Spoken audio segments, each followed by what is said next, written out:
গাছ আমাদের পরম বন্ধু। গাছের সাথে মানুষের সম্পর্ক ওতপ্রোতভাবে জড়িত, তার মানে জীবনের সাথে জড়িত।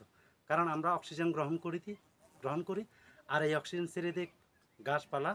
অন্যদিকে কার্বন ডাইঅক্সাইড আমরা যেটা ছেড়ে দিই সেটা তারা গ্রহণ করে থাকে। সুতরাং গাছ আমাদের পরম বন্ধু।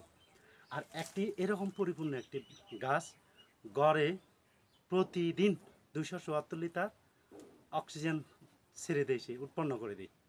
কার জন্য? আমাদের জন্য, বাতাসের জন্য, বিশুদ্ধ বাতাসের জন্য। সেই হিসেবে একটি পরিপূর্ণ গাছ বছরে প্রায় 1,00,000 লিটার অক্সিজেন উৎপন্ন করে বাতাসে ছেড়ে দেয়, আর সেই বাতাস থেকে আমরা অক্সিজেন গ্রহণ করে থাকি।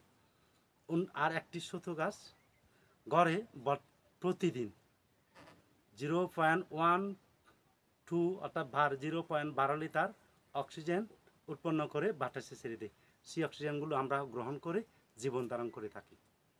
আর আমাদের একজন মানুষের প্রতিদিন 378 লিটার অক্সিজেন প্রয়োজন হয়।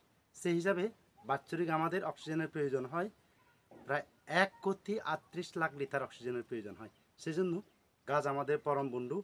এই পরম বন্ধুদেরকে আপনারা যত্ন নিন, গাছ রোপণ করুন, পরিবেশকে বিশুদ্ধ করুন, বাতাসকে দূষণমুক্ত করুন।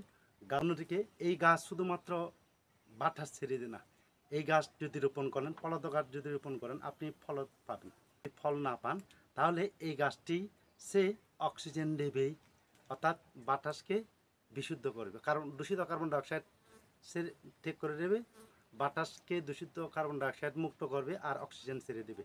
এই জন্য গাছ মানুষের পরম বন্ধু। যেই